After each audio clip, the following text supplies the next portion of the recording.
Buenas noches, bienvenidos nuevamente a nuestro taller de Código Rojo. Me presento, yo soy Luz Dario Ortiz, soy especialista en ginecología y obstetricia y soy subespecialista en medicina materno-fetal perinatología. Trabajo en el Hospital Universitario de Santander como perinatóloga y soy docente de la Universidad Industrial de Santander del Departamento de Gineco-Obstetricia.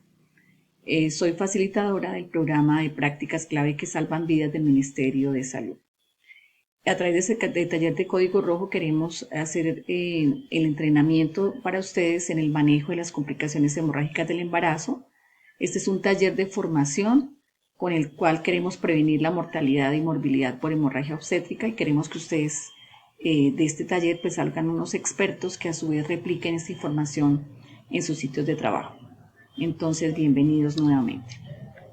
Ya para entrar en materia, el objetivo de este taller de Código Rojo es fortalecer las competencias de ustedes que son los participantes en esta estrategia de Código Rojo para la atención oportuna y adecuada de la mujer que tenga un diagnóstico de hemorragia obstétrica con énfasis en la hemorragia posparto.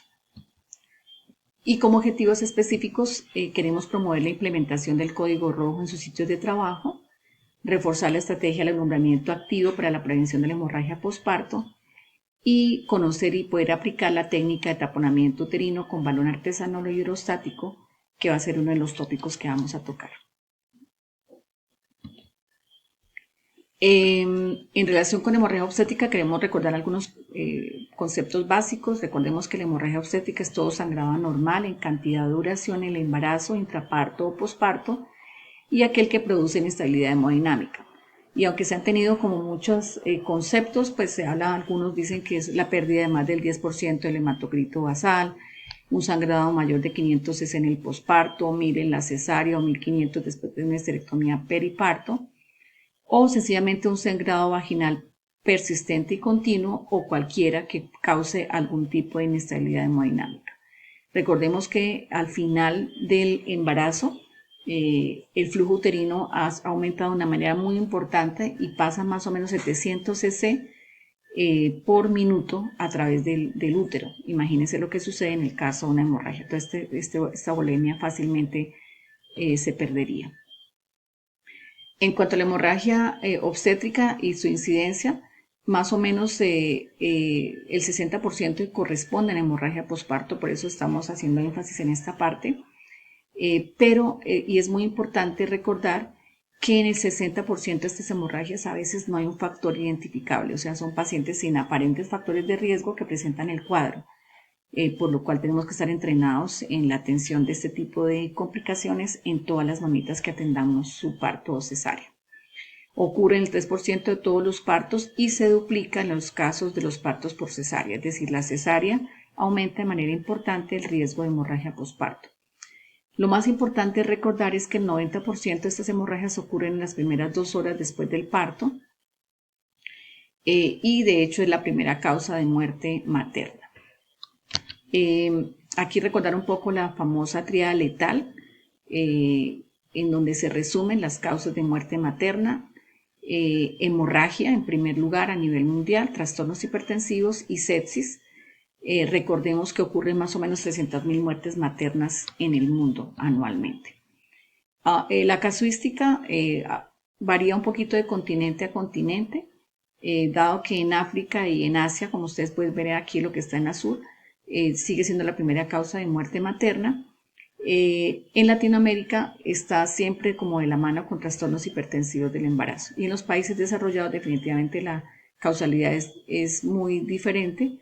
Y se habla de otras causas directas de muerte materna diferentes a hemorragia o trastornos hipertensivos como de manera importante.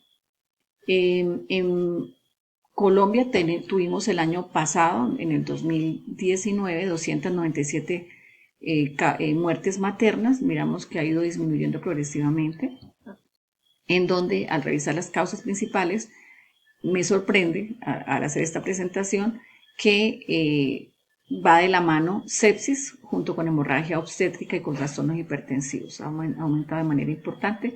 O tal vez la hemorragia, la muerte por hemorragia obstétrica ha disminuido gracias a todas estas campañas de Código Rojo a través de los cuales se busca mejorar el desempeño del manejo de la urgencia de este tipo de pacientes y por eso tal vez han disminuido las causas de muerte materna por esta causa. Eso es algo importante. ¿Por qué ocurre la hemorragia obstétrica? Hay algunos, los que se han identificado como retrasos. Primero, no detección de gestantes con factores de riesgo. Segundo, y es muy importante, atención del parto de la gestante con riesgo en niveles inadecuados.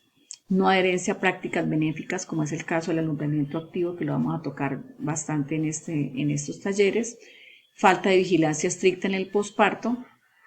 Y una cosa que me gusta recalcar es que hay que educar a la gestante en el control prenatal y hablarle sobre hemorragia posparto y los signos de alarma para que ella pueda de alguna manera avisar en el caso de que ella identifique que tiene un sangrado un poco por fuera de lo normal, para digamos que también nos sirva como un signo de alerta. ¿Cuáles son las estrategias de prevención? Hay básicamente 4 estrategias. Detección del riesgo en el control prenatal, el manejo activo del alumbramiento, un adecuado control del puerperio, lo que llamamos el seguimiento activo del puerperio del posparto, y obviamente las estrategias de implementación del código rojo, que es el motivo por el cual estamos reunidos en esta oportunidad. Para hablar del primer punto, la detección del riesgo del control prenatal, claramente ahí tenemos en cuenta el modelo biopsicosocial del doctor Herrera, donde habla de las variables trazadoras del riesgo y engloba las principales causas de muerte materna y perinatal, y una de ellas en las cuales él tiene en cuenta es el riesgo de hemorragia posparto, para que desde muy temprano en el control prenatal identifiquemos a estas pacientes que tienen este riesgo.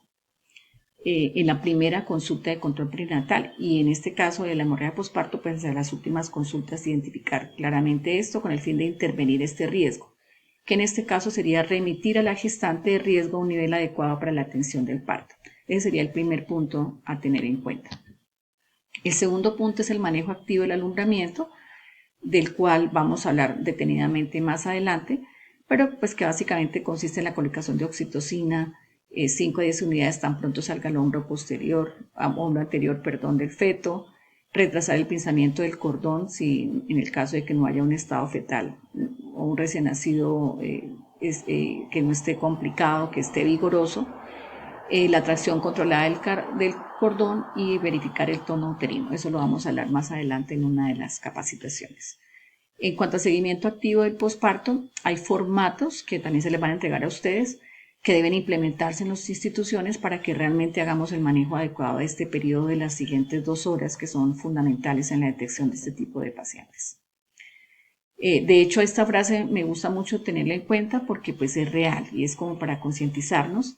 Si las madres recibieran atención posparto con la misma regularidad con la que reciben atención prenatal, la mortalidad materna disminuiría. Nos pasamos 8 o 9 meses cuidando a una mamita en el control prenatal, en citas, la enfermera, el médico general, el especialista, quizá el perinatólogo. La cuidamos todos esos meses, pero las mamitas usualmente no mueren en ese periodo. Usualmente mueren en las siguientes 2 horas después del parto por esta causa. Entonces debemos hacer ese manejo del posparto inmediato muy juiciosamente para poder prevenir estas muertes en estas 2 horas que son claves. Y el cuarto punto pues es la estrategia de prevención del código rojo que deben tener todas las instituciones que atienden pacientes obstétricas, deben tener una guía de atención del choque hipovolémico y obviamente la realización de simulacros para poder responder adecuadamente ante esta emergencia. Sí quiero resaltar que la guía que nosotros usamos está basada en el artículo publicado por el Grupo Nacer de la Universidad de Antioquia, por lo cual queremos darle crédito a los autores. Me parece que es la guía colombiana más completa hecha hasta el momento y muchos de los videos y presentaciones fueron adaptados del taller Prácticas Clave que Salvan Vidas, a la cual hemos asistido para entrenarnos en este tema. Bueno, ¿qué busca el código rojo? Básicamente lo que se busca es el manejo óptimo del tiempo, adecuado para optimizar este manejo, hacer una reposición adecuada del volumen sanguíneo, trabajar en equipo y utilización de diferentes maniobras para disminuir la hemorragia. Bueno, para entrar en materia, pero recordarles muy por encima los cambios fisiológicos del embarazo.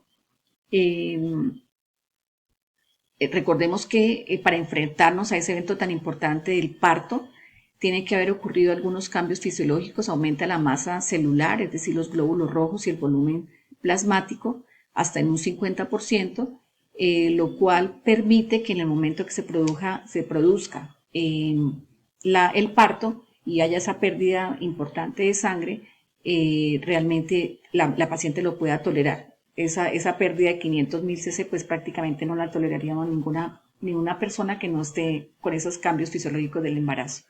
Y esto produce cierta anemia fisiológica que permite que no haya tanta pérdida de la hemoglobina y digamos que la paciente logre tolerar esta pérdida de manera importante. Dentro de los cambios fisiológicos también, qué pena que quedó un poquito descuadrada la diapositiva cuando la pasa uno a este sistema. Recordemos que el pulso aumenta hasta 50%, 10 a 15 latidos por minuto, y es importante tener en cuenta que la taquicardia y hipotensión solo estarán presentes cuando se haya perdido aproximadamente un 30-35% del volumen, casi 2.000 cc. Es decir, por esos cambios fisiológicos, la paciente gestante y puérpera es difícil a veces darnos cuenta de que está inestable hemodinámicamente. Por eso hay una frase muy importante que dice que nunca debemos confiar en la estabilidad hemodinámica de una mujer embarazada. Dentro de este proceso es importante tener en cuenta la hora dorada de la severidad duración del choque. Y ahí lo que vemos es que el porcentaje de sobrevida depende básicamente de qué tan rápido actuemos y logremos controlar la hemorragia. Dado que si ya han pasado 30 minutos y no hemos hecho nada, no nos hemos dado cuenta, la posibilidad de sobrevida disminuye de manera dramática. Dentro de este proceso de la hemorragia, tenemos alguna respuesta fisiológica de la mamita en cada una de las etapas, en los primeros 20 minutos, básicamente dada por un sistema simpático, que es el momento de estabilización de la paciente. De los 30 a 60 minutos ya hay una redistribución periférica del volumen a través del sistema parasimpático, y de ahí en adelante tenemos que tener en cuenta la presencia de coagulación intravascular diseminada si ha habido una hemorragia de manera importante. Para clasificar el shock hipovolémico se han establecido muchas tablas, entre estas una que ustedes ya conocen, que es esta que tiene en cuenta la pérdida de volumen y algunos parámetros como el sensorio, perfusión, pulso, presión arterial, y clasifica el choque en compensado, leve, moderado, severo, y dependiendo de eso se define la transfusión. Este es un parámetro importante. Pero también es importante que es el famoso índice de choque, que lo que nos dice básicamente es una relación entre la presión arterial sistólica y el pulso. Y nos dice que si el pulso está por encima de la presión arterial sistólica, usualmente la paciente está grave. Ese es como el parámetro importante. En el caso del índice de choque en la mujer embarazada, debe ser, para considerar anormal, es por encima de 0,9. Hay algunos artículos que estipulan esto. Por ejemplo, en este artículo nos demuestra que pacientes que tuvieron hemorragia por obstétrica, si el índice de choque, por ejemplo, era mayor de 1.1, casi el 90% de las pacientes iban a tener necesidad de transfusión sanguínea. Es decir, el índice de choque es un buen parámetro para poder evaluar este tipo de complicaciones y hacer una evaluación rápida de una paciente que está sangrando. Estos serían los valores en adultos hasta 0,7 y en gestantes hasta de 0,9 en adelante se considera anormal.